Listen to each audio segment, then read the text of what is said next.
Pressure? What pressure? Guys, welcome back for another episode. We are currently on episode 4, and today it is a review of Tottenham versus Arsenal that happened yesterday. I think I got a little bit too excited and I got a headache. I wasn't able to do a post-match review yesterday, but I'm doing it tonight so that at least you guys have some content. As always, guys, I am your host with the most, Mr. LL Cool J. Thank you so much for joining me. You can be able to see my name at the top there. Like the video if you are new here, and of course do subscribe. We are on our road to 50 currently. You should see my little red Porsche driving past there. On road to 50 subs. We're currently on 33, so it would really help and I would really appreciate it as well. And also follow us on our other socials right there. But yeah, guys, coming into this game, to be honest, on my part, I was a little bit cautious. I was a bit wary, given that the fact that our run of form in the Premier League has not been that great. Brentford, we drew. Wolves, a team that was bottom of the table, bottom of the league, pretty much relegated, went to 0 up, and somehow we bottled that one. I even asked in my last video, how do we just bottle the league? And given the fact that obviously City had the one game in hand, but this is Nando's FC, our so-called London rivals. Bit of cautious but optimistic, knowing that obviously this is Nando's FC. There wasn't really much that I was expecting. They hadn't won us against us. They still haven't won against us in since 2022, I do believe. Yeah, since 2022. So quietly optimistic but cautious in the run of it. The game started, it was great. Gyokeres in the 21st minute or so, he had a shot, showing that Arsenal had the intent. They were willing to push. They were much more willing to push now. They were much more willing to press as well. They were doing a much better job compared to Wolves. And of course, come the 30 minutes in, 30 minutes in, 32 minutes in, something like that. Who other than Eberechi Eze? Let it all walk out. The man of the hour makes it 5 goals in 5 goals in 6 or in 7. 5 goals, 7 goals he scored so far this season, rather. 5 of them coming against Nando's FC, of course. And yeah, it was great. Arsenal started, like, it was looking magnificent now. It was looking great. Arsenal are looking the dominant team. Declan Rice there, since I had a little word with man like SPT, my co-host, I do agree that yes, Declan Rice should maybe be the captain, but he was there rallying the troops, telling them, focus. And guess what? Who other than Declan Rice to be the man who, again, somehow this Bozo gene seems to be circulating around the Arsenal squad. Last match, of course, we had David Raya and Gabriel miscommunication. Again, after 4 seasons since the RAF or somebody came to some RAF or the army, they came to Arsenal to teach them how to do effective communication, and they could not be able to effectively communicate so that David Raya could either collect or Gabriel could header the ball away. But anyway, that's last week's. But yeah, this week it was none other but than Declan Rice after, and of course we've also had Martin Zubimendi as well, who's had 1 or 2 Bozo genes as well, and one of them happened to be at the Emirates Stadium when we were playing Nando's FC again, where he allowed Richarlison to be able to score that goal.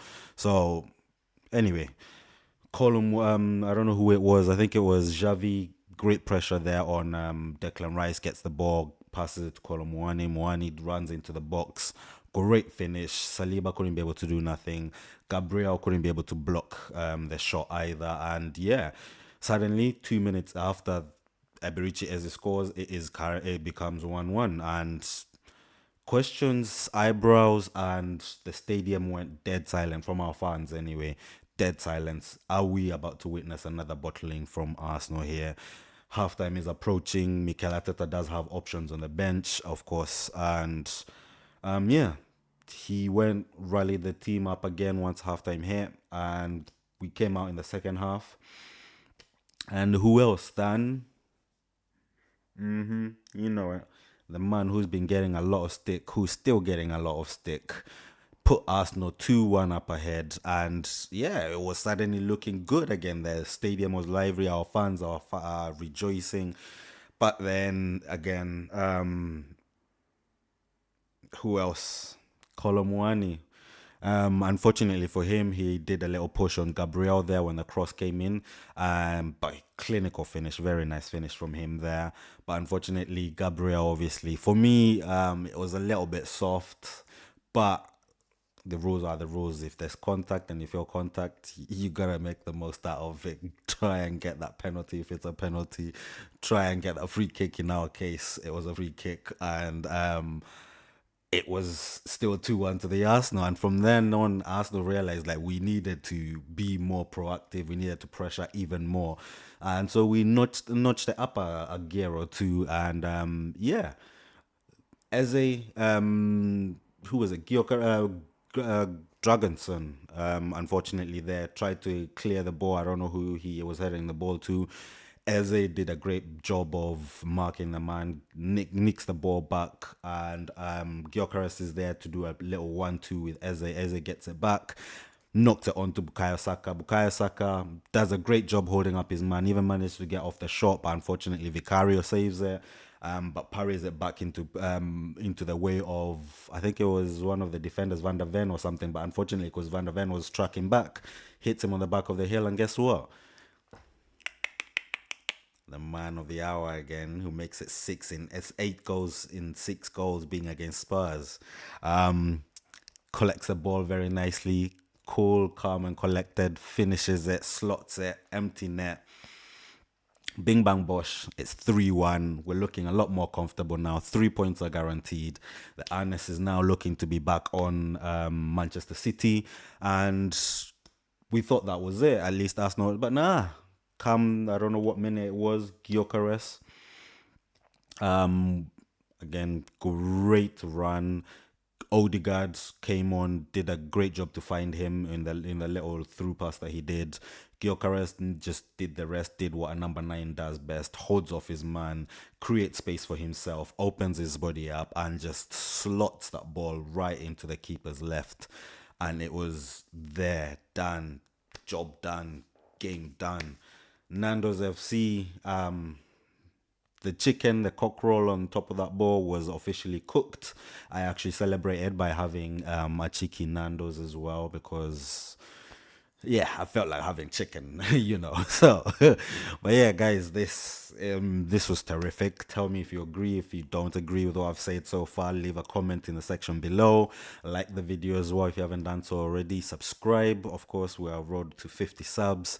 But yeah, there you go. Arsenal slapped Nando's FC to make it 2 games, 1 at home, 1 at their Tottenham Hotspur Stadium.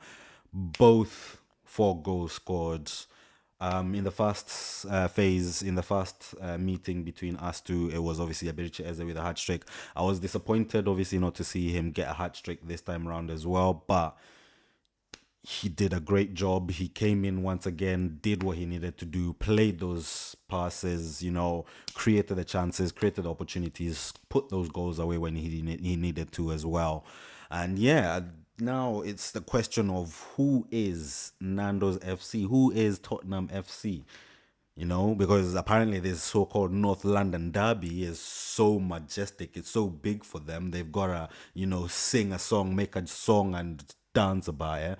And yet, when it comes to on the pitch, there's nothing that we've been seeing for the last 3-4 years.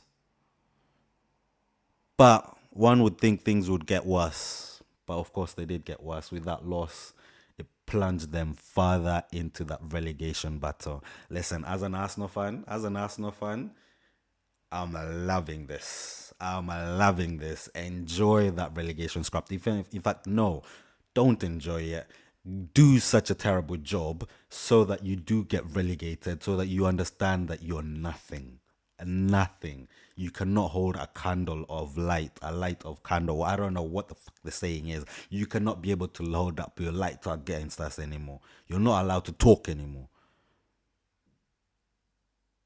You know, Ric Flair settings out here. Whoa, whoa, Ric Flair settings out here.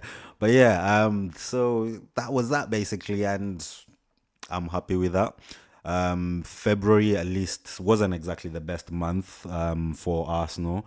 Of course, we did start off by winning against.